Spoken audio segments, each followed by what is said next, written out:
How's it going, everybody? It's your boy Mike from Seattle, the duly elected sheriff of the internet, all-around nice guy, small-time real estate investor, and most recently the two-time defending champion of not receiving stimulus checks because I make too much money, allegedly. Don't let the IRS know. Anyways, what we're going to talk about today is net worth. Now, I know you might be saying it's not that big of a deal. Why do you even keep track of it? It changes so much. Whatever.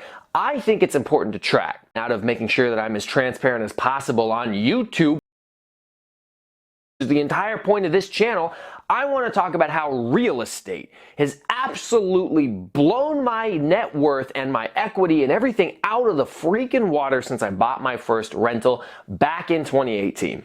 The large majority of my net worth is tied up in real estate, but I also have retirement accounts. I've got cash accounts. I have cars. I have a few other things that are worth some money. So we're going to talk about how to calculate net worth. We're going to look at all of the different things that play into your net worth. I'm going to go ahead and give you guys my actual dollar amount. So if you haven't ever seen the YouTube channel, The Money Guy Show, I highly recommend that you go and check it out. The Money Guy Show does a video once a year called Average Net Worth by Age, and they release one every year.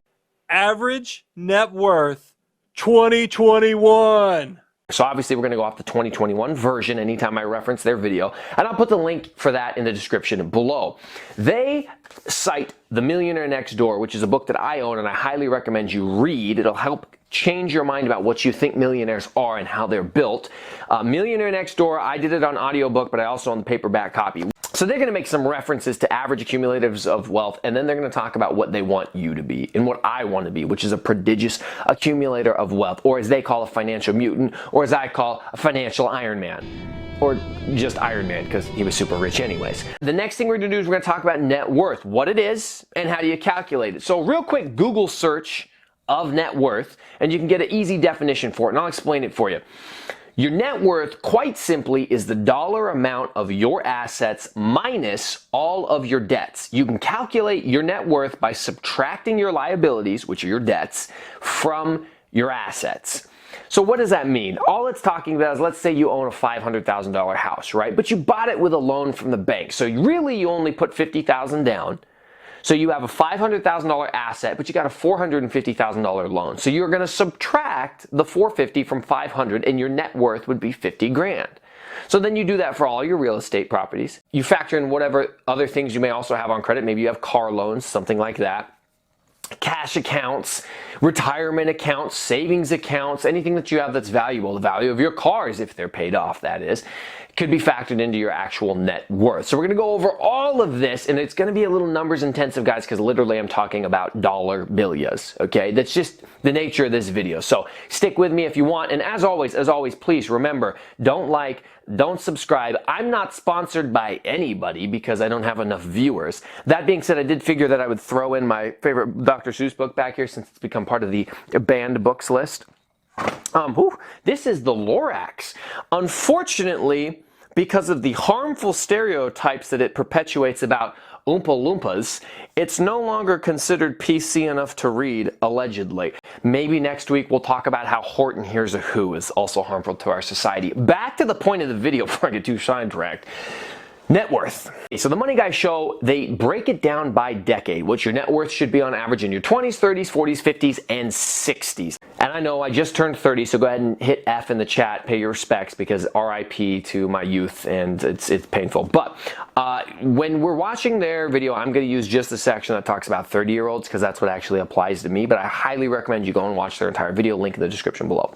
So the average median income for somebody who's 35 years old in the United States in the year 2020 was $47,000 a year. The average median net worth was $45,000 a year, so almost exactly the same. And they recommend that the average person should have, if you use the net worth income formula, a net worth of $111,000. Closely. Well, if you want to be an average accumulator of wealth, you want to take your age times your income divided by 10 plus however many years you have until 40. So if you're 35-year-old, you would divide by 15. You can see that an average accumulator of wealth should have a net worth, this includes all of your investments, all your home equity, all your assets, of a little over $111,000 a year. What the average accumulator of wealth should have as a net worth by the time they're 35 years old is $111,000. Now again, I blow this out of the frickin' water thanks to real estate. If it wasn't for real estate, I'd be hosed. But that's not financial mutants. That's not financial mutants. Average accumulators of wealth. When we get into the financial mutants column, you can quickly see that income jumps up to $76,000 a year. The net worth for the top 25%, mid-30s, about 172, 173,000. I think what's so remarkable there is if you just look at the average, it's about 1 times annual salary. You can see the folks who tend to be higher income, at least if you want to fall in the top 25% category, they're doing a great job of turning that higher income into wealth. They're not just at 1 times salary, they're at greater than 2 times salary, which is pretty remarkable. Yeah, and think about it, because this is also 35-year-olds. That's why, we celebrate those median Americans, but they're really kind of behind, because this is a 35-year-old is what we base these numbers off of.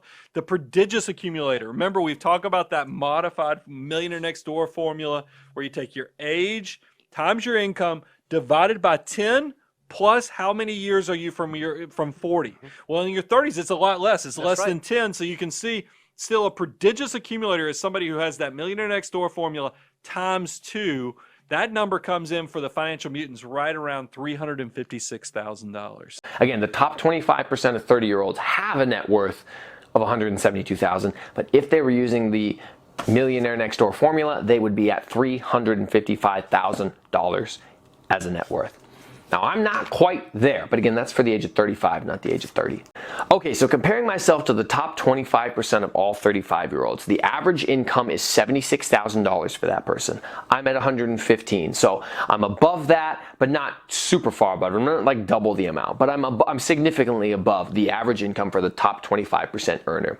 They have a net worth of $172,000. I'm going to get to that later, but I do have that beat as well. And again, if they were to be defined as a prodigious accumulator of wealth, they would need a net worth of $355,000 at the age of 35 years old. So we're going to go ahead and break down what my numbers are and where my net worth is. Now I'm going to remind you guys, when I started this YouTube channel back in 2017, you can go back and watch my first video. I had like $1,000 in the bank. No rental properties. I owned 1 car. It was a piece of junk. That was it. Guys, Mike here. A little bit tired, just got out of the gym, but wanted to give you an update. So I started making these videos only 4 weeks ago, and at the time I had about $2,000 in my bank account. I want to make a video series on how you can go from nothing to something, right? 0 to hero. 4 or 5 weeks ago, right? $0 in the bank account. 2,000 bucks, but it was already pre-planned to all go to expenses. Okay. I mean, my average net worth at that point, I had been contributing to an IRA, a Roth IRA, for a number of years. So if you count like the 8,000 bucks I had, maybe a little more in 2017, my average net worth was maybe 10 grand if you concluded like my retirement accounts and stuff like that. But as far as actual hard assets, hard cash, I had like 2,000 bucks. So back when this YouTube channel was started, little Mike, little baby Mike, maybe at most, let's call it $10,000, at most $10,000. Now we're going to talk about where I'm at right now. So I'm going to go ahead and start with my real estate, and I'm going to explain where the net worth comes in and how I calculated it. My duplex, which I just finished refinancing, I'm going to go ahead and put a video up on that very shortly. My duplex is valued at $575,000. Just finished a refinance. I have a loan on it for $412,000. So when you subtract my $575,000, which is the actual value of the asset, and deduct the liability, which is the amount of the loan, $412,000, I come up with an equity position on my duplex of 27% equity at $163,000 in equity just in this property alone. That's my net worth on just this duplex, $163,000. Next, I'm going to throw in the first rental I bought in the Midwest, which is a turnkey property I purchased, and I have $13,000 worth of equity in that. Then I'm going to add the one that I bought with a real estate agent in the Midwest. I have $11,000 of equity in that property. And last, my seller finance deal that I bought for $34,000 but is valued at $80,000. I had $7,000 of equity in it, and then you count what the actual value of that property is, which I got off market and got a steal of a deal. I have $54,000 of equity in that one property, which is why I freaking bought it, because it was such a screaming deal. I couldn't believe they were selling it for that cheap. I was just baffled, and of course it did well on the inspection and everything. It wasn't like there was some skeleton in the closet that should have brought the value down. It was just a freaking steal of a deal on my part. So congratulations me. Next, I'm going to talk about my cash account. So I have a bunch of different bank accounts, and the total value of the cash of all those bank accounts is $28,000. If I look at my Roth IRA that I've been contributing to since 2013, that has a balance of $23,000. I took it to heart and started doing a retirement account early, even though I didn't have a lot of money to put into it. I was putting $50 aside every month. I have a 401k left over from the construction company that I worked at that I haven't contributed to since 2015. That has $13,000 in it, and it's continued to grow since I stopped contributing to it.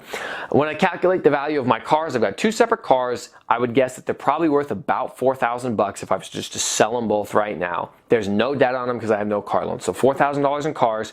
And then I have a Coinbase account because I had a little bit of Bitcoin and stuff that I bought over the years, and I've got about $3,000 in there. So when I add all of those numbers up together for my entire net worth, I end up with a net worth of $312,000. Now remember, if I was going to be a true prodigious accumulator of wealth at the age of 35, not 30, I'm 30. At the age of 35, I would need 355. So I think I'm there if this was actually true to my age, which would be 30 years old, and then I'd be at the prodigious accumulator of wealth section category.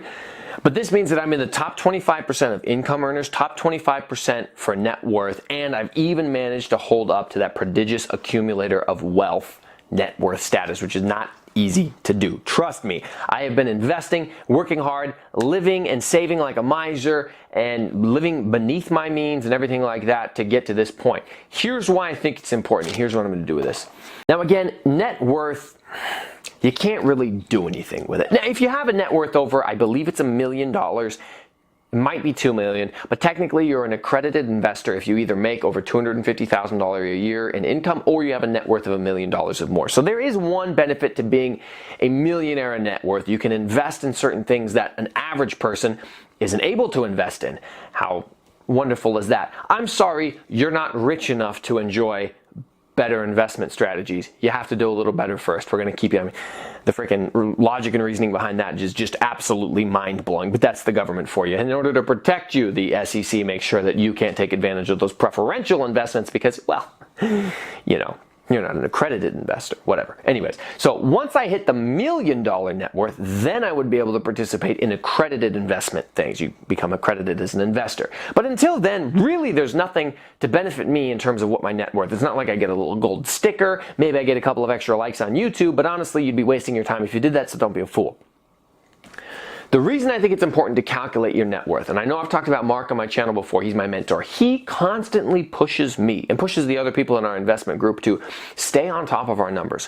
What are you worth? How many rentals do you have? What's your next plan for your next rental? Are you tracking what the appreciation of your houses are? Has your net worth increased at all? Are you increasing your rents? What's your cash flow? He's just always making sure that we pay attention to how things are shifting around us so we can keep track of the good news. And the good news is that in a 4-year period, like March or April of 2017 is when I released my first YouTube video before I ever even owned a property. In a 4-year period, I went from like a $9,000, $10,000 net worth to $312,000. I'm over $250,000. I own 4 rentals. I just finished a refinance on this property, and I have a significant amount of cash flow coming in from my rentals, and I'm only going to move that forward and up until hopefully I hit 500,000 and then $750,000 and then $1 million and on from there. Guys, this is important because it's very hard to track how well you're doing unless you have a scale with which you can use to measure. Now, a lot of times the scale that people use is Instagram, and a lot of people use YouTube, and a lot of people use social media. This person has this nice car, this person has this nice house, this person has this nice job, but they're living paycheck to paycheck. They bought it all on credit, they bought it all on debit, and it's really just a drag on their life. It's not a benefit. They're just fake rich. Big hat, but no cattle, right? That's the expression from Texas. It's much better if you use formulas like the ones provided in this book, YouTube channels like the Money Guy Show, and actually measure yourself out compared to your peers. Because I think if you look at the average net worth of a 35-year-old, $47,000 is what he's making in a year. $45,000 is the net worth of a 35-year-old person, someone who should have been in the labor force for coming up on like 17 years, maybe only 13 if they went to college first. You get a much more accurate picture of what you should be striving for, okay? And that's if you're concerned with actually being a financial Iron Man, or just Iron Man like I am. Hopefully this video was beneficial to you guys. You know, I don't know if you really cared or if this is just for my own personal records of what my net worth was. I'll probably do another one of these next year. And again, the large majority of my net worth is wrapped up in real estate. In fact, I don't know if you guys looked at the number, but about $240,000 worth of my net worth is actually in real estate. That's why it's so critical and so important to buy real estate, to just get something and start riding that wave of appreciation up. The Fed has pumped so much money into the market that I just can't envision a scenario where inflation doesn't play some effect or some role in moving our economy forward. Stock market's at all-time high, dollars at an all-time low, Bitcoin is king. You need to buy real estate so you can ride that wave up and actually see some of the benefits of owning it. That would be my advice to you. Because again, I bought this property for $450,000. And 2 years later, I refinanced it for $575,000. That's $125,000 in equity onto my net worth just by owning it. Just by owning this property and buying in the past and owning it today, I pick up all of that equity. So you need to focus and work hard at getting real estate. It's going to do nothing but benefit you. As always, send me a message on Instagram. Hit me up in the comments below. I always respond to everybody to the best of my ability. I'm trying to make more videos, more relevant videos. Let me know what you have questions about. I'm going to go ahead and not beg for you to like or subscribe or hit the notification bell because I really don't give a flying flip whether or not you do that. I make these videos for me. The fact that you're watching them is kind of just a little bit creepy, like a little privacy maybe. I would appreciate it. Thanks.